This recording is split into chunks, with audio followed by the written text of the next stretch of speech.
শঙ্করদেবক হেনস্থা এবং অপমান করার জন্যে এই তিনজনক পুলিশে গ্রেপ্তার করিয়া শ্রীঘরত পাঠায়।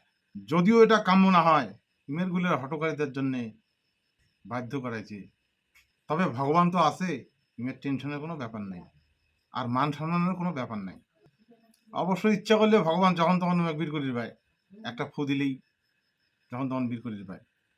এই জন্য আমার ভাবনার কোনো ব্যাপার নেই, কিন্তু তবু দুঃখ লাগে। একে মানসি তো ভাবনার বিষয় একটাই, ভগবানের সপক্ষে কাজ করি যায়াও আজকে যদি ওই শ্রীঘরত যাওয়া হয়, তাহলে ভগবান কি এই বিষয়টা লক্ষ্য করিল না? তাহলে মুশকিল ব্যাপার না? তোমরা কেমন ভগবান? এ ভগবান লোকগুলো জানে মনত দুঃখ না নেয়, দুঃখ না করে, খানিক লক্ষ্য রাখেন। এবার খানে শাস্ত্র পাঠ করম, মনোযোগ দিয়ে শোনেন।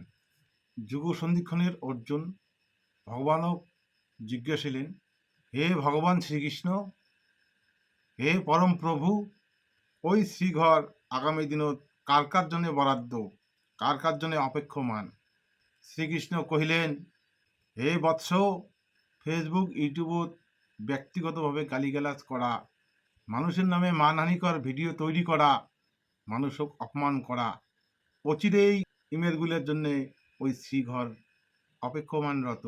অর্জুন আবারও কহিলেন, হে কলি শ্রীকৃষ্ণ, ইমরা যদি শ্রীঘরত যায় তাহলে ভগবান কি রোল নেবে?